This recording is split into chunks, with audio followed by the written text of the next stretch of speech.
High Point 911, what is your emergency? I'm here. I'm here. I'm here. I got shot. Oh, you got shot? Okay, did you see who shot you?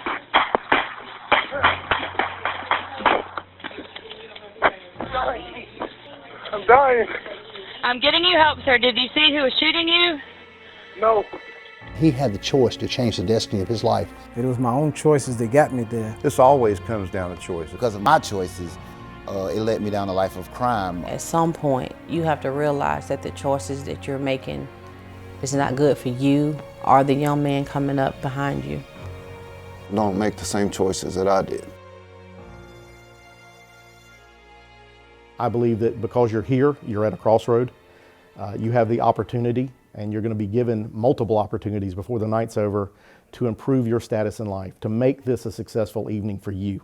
I will ask you, make the right choices, avail yourself to the resources that are here today, make yourself part of the positive side of our equation.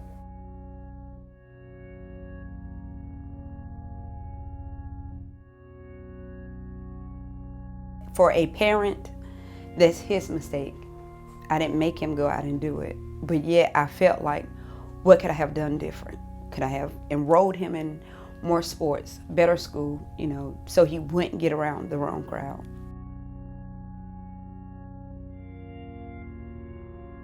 Jesse Kuykendall was notified August 12th, 2014, and given the opportunity to take help from his community.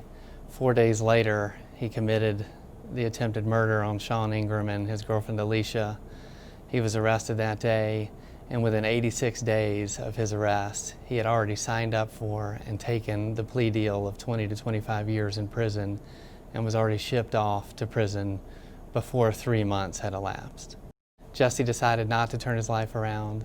He stayed in the violent crime world, and he paid a very significant price for it. Life's hard, and it puts you in circumstances and you don't always make the right choice. You know, sometimes rather than fight for what you should do, you take the easy route, and that's what I've done. That's why I'm here. I made a bad decision. I was young, and I got influenced by a friend, by my cousin, to do something I shouldn't have done, and it cost me 9 to 11 years of my life. After about 8 or 9 years of being on prescription pain pills, I was going through my prescription before my 30 days was up and running out, and you know, then you're running around the streets trying to find, you know, extra pills. And I got introduced to heroin, which was always readily available and a lot cheaper. Got some for a girl, and she ended up overdosing on the heroin, and that's why I'm here. Well, my oldest one, she asked me, she said, Daddy, she was like, why did you do what you done? And I said, Daddy made a mistake. She said, she was like, you weren't thinking about me? And I said, well, I was just done what I thought I had to do at the time, not knowing that I could have went to family members and said, I need help here. One of the things that happens with you, you do the time with the individual. You're locked up with that individual. You're locked up mentally, you're locked up emotionally, you're locked up physically, you're locked up financially. And that's a big kicker. And that's the one thing I hope anybody watching, as well as my son, understands. It's hard. When you look at where I am versus what I had to go through to make it the right way, it's not worth it. You know, missing my kids' lives and growing up, and I mean, I'm fortunate that I'm going to be home for the major things in their life, but you know, you can't get none of this time back. When he comes home, my hope and prayer is that he learned from this, that he really grab hold and understand that this wasn't just about him, and that he does everything in his power to change for him, first of all, because if it's not an inward change for him, it doesn't matter. I don't want him to do it just for me or anybody else that is affected. I want him to do it for him. The main thing that'll keep me out of trouble is my kids, because I can't let them down again. This place is definitely, it's not worth selling drugs. It's better to tough it out and go the long way around and do it right the first time rather than take the easy route and the short route, because there's always a price to pay.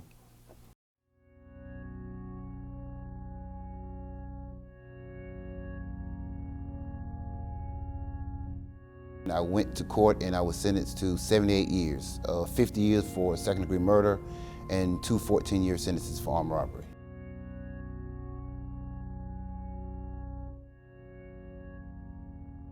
My first experience at a notification was actually firsthand. When I was released, I was placed on 5 years parole.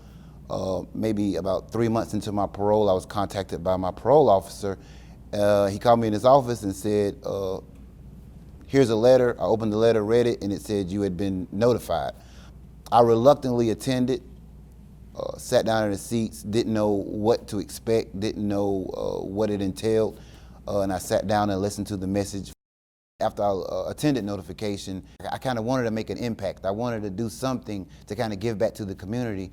So I decided to go to a local NC Works office in Winston, where I'm from. One of the things that I tell my customers that I see come in and they may have a criminal background is that they are willing to give you an opportunity. First and foremost, you have to be willing to be ready to take that opportunity. And what that entails is having the necessary tools in your tool belt or your toolkit to apply for various jobs that you are actually qualified to do. What we do is offer services, training, whatever we can to help move these guys forward. So who we see coming here on a day-to-day basis are the guys who have been notified and told that they're going to have to change their life, and if they don't and they reoffend, then they're going to get some very, very stiff prosecution and probably some very stiff penalties and prison time, because this community has said no more violence. And we tell them, you're not meant to go around shooting up communities.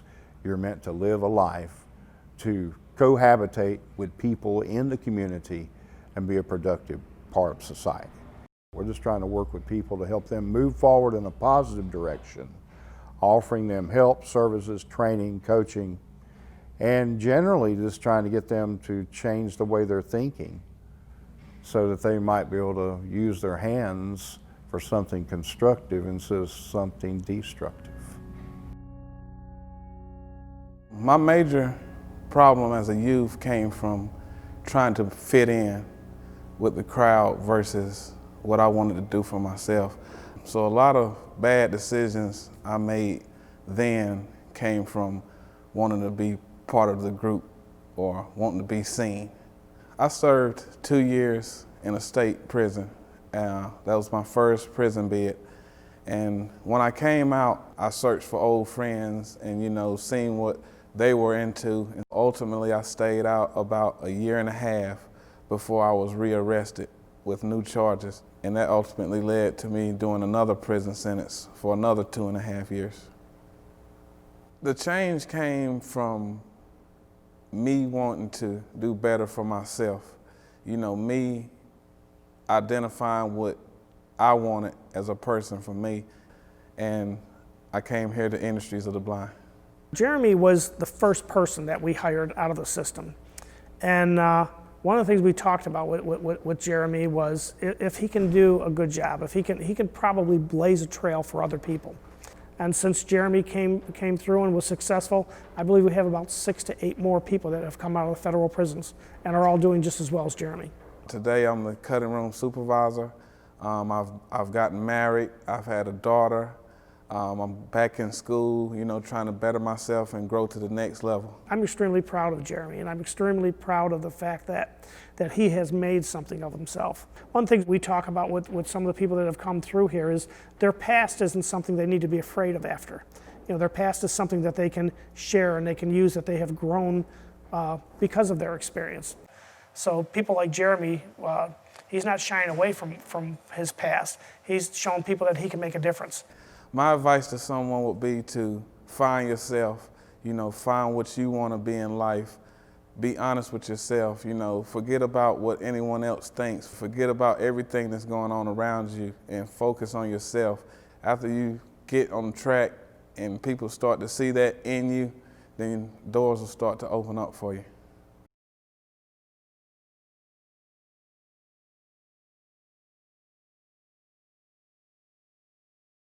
I had been asking Michael for a few days to kind of like stay away from the area he was in. I don't know why.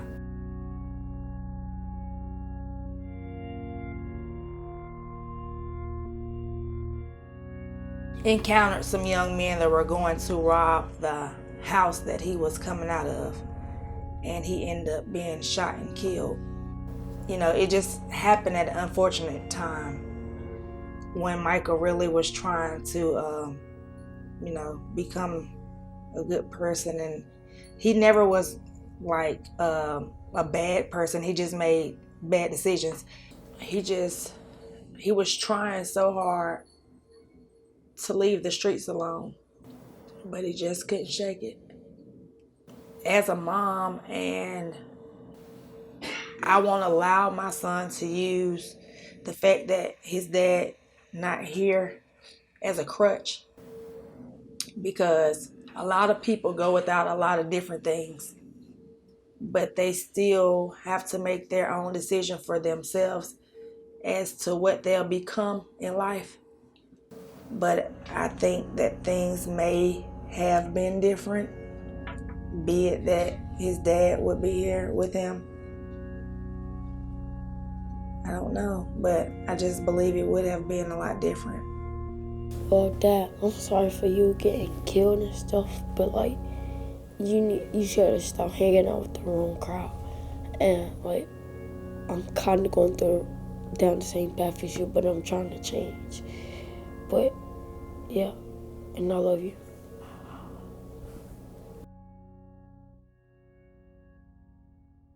I was a single mother, and Miko, in school, he struggled a little bit, just not really focused on education as much as he probably should have or could have. But he had recently talked to me about what his goals were, and he told me that, you know, he struggled with finding a job that he could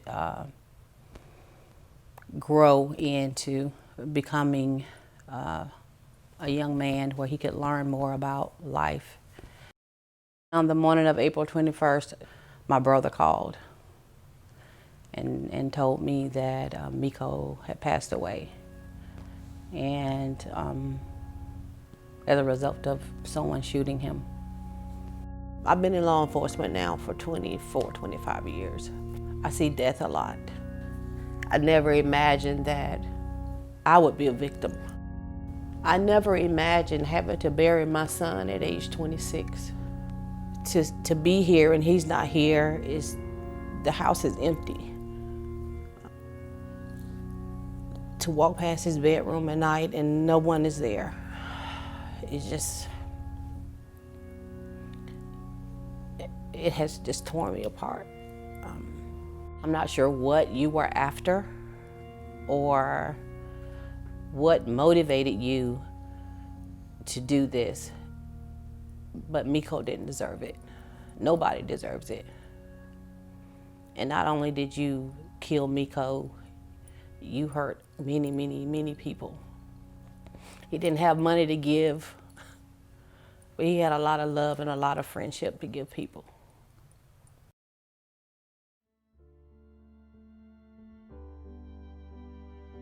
There are a lot of consequences beside you getting locked up and you going away for a while. Your family is affected.